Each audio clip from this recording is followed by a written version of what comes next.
এই মালদা জেলায় বিজেপির বদরক্ত আছে। আমরা বিধানসভায় উপলব্ধি করি ছোট ছোট বাচ্চারা যেমন ঝগড়া করে কাগজ ছিঁড়ে, তো বিজেপির নেতারা অমনি করে কাগজ ছিঁড়ে স্পিকারের উপরে তেড়ে তেড়ে আসে। মেয়েরা সামনে দাঁড়িয়ে, ঠিক আছে, মেয়েরা সেখানে আটকায়, ওদের রেজাল্ট খুব খারাপ। মালদা জেলার চাঁচল ১ নম্বর ব্লকের অলিহন্ডা গ্রাম পঞ্চায়েতের অন্তর্গত থাহাগাটি হাই মাদ্রাসায় বুধবার অনুষ্ঠিত হয় রাজ্য সরকারের আমাদের পাড়া আমাদের সমাধান কর্মসূচি। এই প্রশাসনিক অনুষ্ঠানের মঞ্চ থেকে বিরোধীদের উদ্দেশ্যে তীব্র কটাক্ষ শানালেন রাজ্যের মন্ত্রী সিদ্দিকুল্লা চৌধুরী। তার মন্তব্যকে কেন্দ্র করে ইতিমধ্যেই রাজনৈতিক মহলে শুরু হয়েছে তুমুল বিতর্ক। অনুষ্ঠানে উপস্থিত ছিলেন চাঁচল মহকুমা শাসক, চাঁচল বিধানসভার বিধায়ক নিহার রঞ্জন ঘোষ, সহকারী সভাধিপতি এটিএম রফিকুল হোসেন, চাঁচল থানার আইসি পূর্ণেন্দু কুণ্ডু সহ বিশিষ্ট ব্যক্তিবর্গ।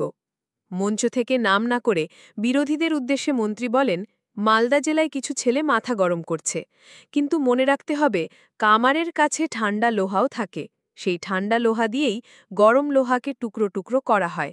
যারা মাথা গরম করছে তারাও টুকরো টুকরো হয়ে যাবে। তিনি আরও বলেন, মালদায় কিছু বিজেপির বদরক্ত হয়েছে, যা আমি বিধানসভায় উপলব্ধি করি।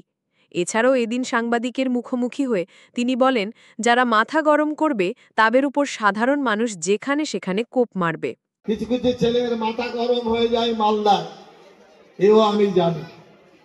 মাথা গরম করলে কি হয়, কামার বলে, কামার গ্রাম বাংলায় আছে, আমিও গ্রাম থেকে কলকাতায় উঠে গেছি, তার হাতে একটা ঠান্ডা লোহা থাকে আর গরম তাতানো লোহা থাকে ওই তার ভাটিতে। এরপরে ওই ঠান্ডা লোহা দিয়ে গরম লোহাকে টুকরো টুকরো করে যা খুশি তৈরি করে।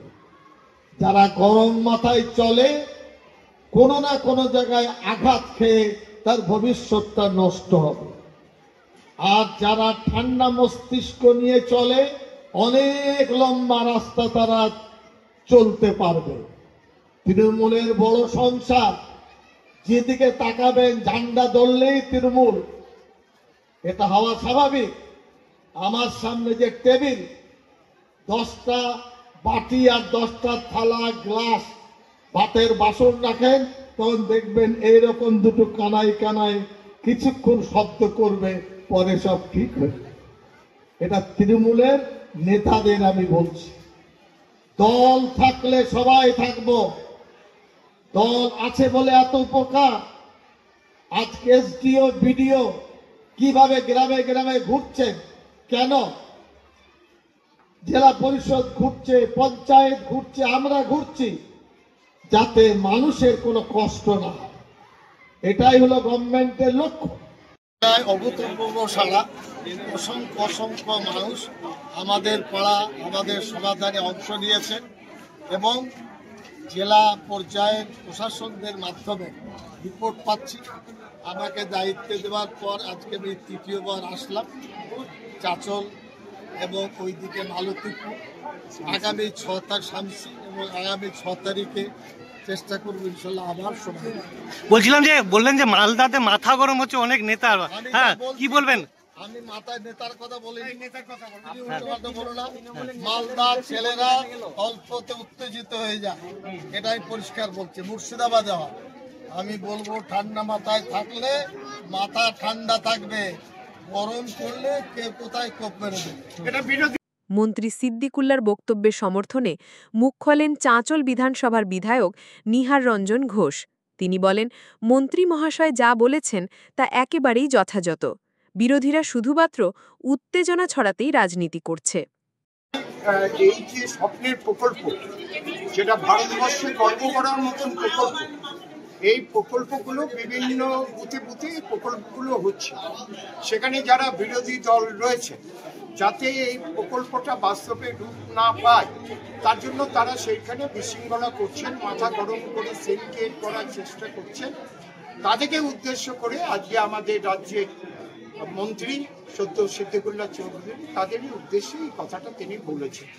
সেরকম কোপের কথা উদ্দেশ্য করে বলেননি তো, তিনি কোপের কথা বলছেন যে মানুষ তাদের, যেটুকু মানুষ তাদের সঙ্গে ছিল, তারা যদি এইভাবে বিশৃঙ্খলা করে এই প্রকল্পে বাধা দেয়, তারা মানুষ ছাড়া হয়ে যাবেন, তারা আর কোনো মানুষ তাদের সঙ্গে থাকবেন না, মানুষ ছাড়া কোপের কথা বলে। আদর্শ নীতি ভালো নেই, এই তো আমাদের তারা ছোট বাচ্চার বিধানসভা ভোটে, বিধানসভার ভেতরে তারা আমরা যে বিল নিয়ে আসি বা যে বক্তব্য দিই, সেই সত্য বক্তব্যকে তারা নানা রকম ভাবে, যেটা আমাদের মন্ত্রী বললেন বিরোধীদের কথা, যে সঙ্গে মানুষ নেই, কিন্তু বিশৃঙ্খলা করে এই পশ্চিমবাংলাকে নানা রকম অশান্ত করার চেষ্টা করছে, সেদিকে দৃষ্টি রেখে এবং বিরোধী দলের সঙ্গে যে কটা লোক রয়েছে আজকে এই প্রকল্পে যদি বাধা দিচ্ছেন যেভাবে, তাদের সঙ্গে লোক ছাড়া কিন্তু তাদের চলতে হবে।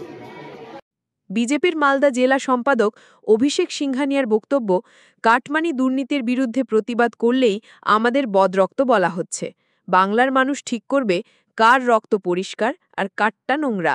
মাথা গরম আমাদের নাই, তবে আপনার দলের নেতারাই চমকানো ধমকানো রাজনীতি করেন। প্রশাসনিক সভায় এভাবে মন্তব্য করা সম্পূর্ণ অশোভন। রাজনৈতিক মহলে মন্ত্রীর এই মন্তব্যকে ঘিরে চাঞ্চল্য ছড়িয়েছে এবং শুরু হয়েছে জোর জল্পনা। নিজেরই দলের একজন পঞ্চায়েত সমিতির সদস্যর কাছে 40 লক্ষ টাকা ঘুষ নিয়েছেন, তাকে নাকি পঞ্চায়েত সমিতির সভাপতি করে দেবেন। কি সিদ্দিকুল্লাহ বাবু, এটা কি ভালো রক্তের কাজ? ঘুষ, দুর্নীতি, কাটমানি, চুরি, এইসব নিয়ে যখন বিজেপি কথা বলে তখন বিজেপির রক্ত বদ, আর আপনারা ঘুষ নিচ্ছেন, কাটমানি নিচ্ছেন, আপনাদের রক্ত ভালো, তাই না? পশ্চিমবঙ্গ সরকারের গ্রন্থাগার মন্ত্রী সিদ্দিকুল্লাহ চৌধুরী আজকে চাঁচলে এইসব বলেছেন এবং সরকারি কার্যক্রমকে তারা দলীয় কার্যক্রমে পরিণত করে দিয়েছেন। সিদ্দিকুল্লাহ বাবু, আপনাকে বলবো, বিজেপিকে ধমকিয়ে চমকিয়ে কোনো লাভ নেই। এই যে মাথা গরম মাথা ঠান্ডা, আপনার জেলা সভাপতি রহিম বাবু প্রতিদিন এই মাথা গরম করে ভুলভাল চমকানো ধমকানো কাজ করেন।